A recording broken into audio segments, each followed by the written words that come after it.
bands 10 and 11 from Golden Diagonals are based on a fragment of an orrery held by the Victoria and Albert Museum in the UK. And there is a second piece held by the Musée de Tissus in France. And they're believed to have been woven in the 13th century in Sicily. And when I was designing these, I wanted to try to take the same designs but produce a draft using a very different number of tablets. And this one is 67 tablets wide, while this one is only 34. If you look, they have the same design on them.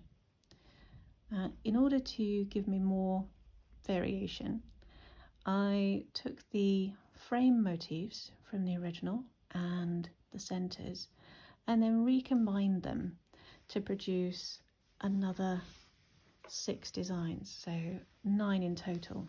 So if you look, we've got, to start with, we've got this centre with I was thinking of them as chairs going around the outside.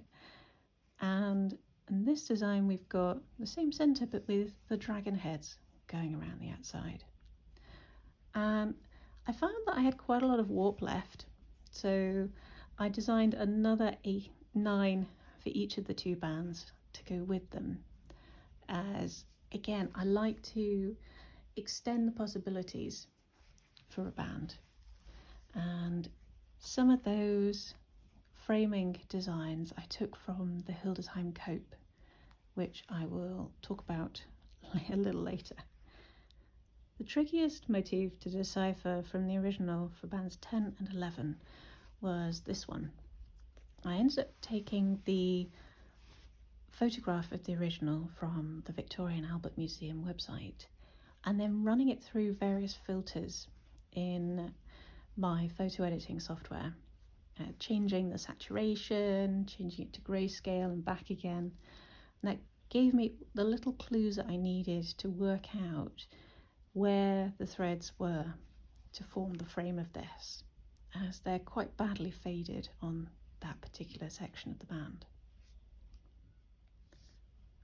When I was doing the planning for band 11, I was really struggling with exactly what colour combinations to use. So I knew that it needed to work with band 10 and also carry some of the colours of the original orrery that the designs are based on.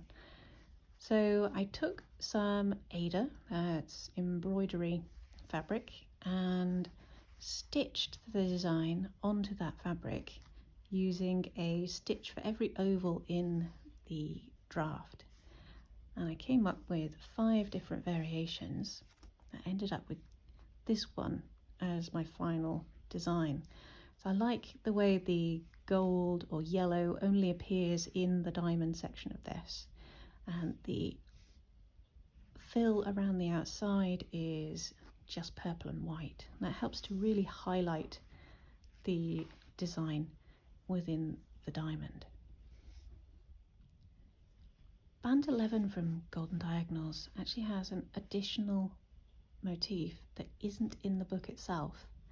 And this is the fleur-de-lis diamond that is interspersed between the diamonds carrying spiraling patterns on the original orrery it's based on.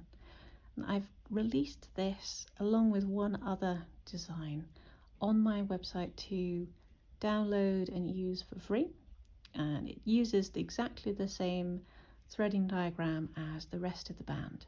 So if you then want to go on and weave the other designs, you can do it using the same warp.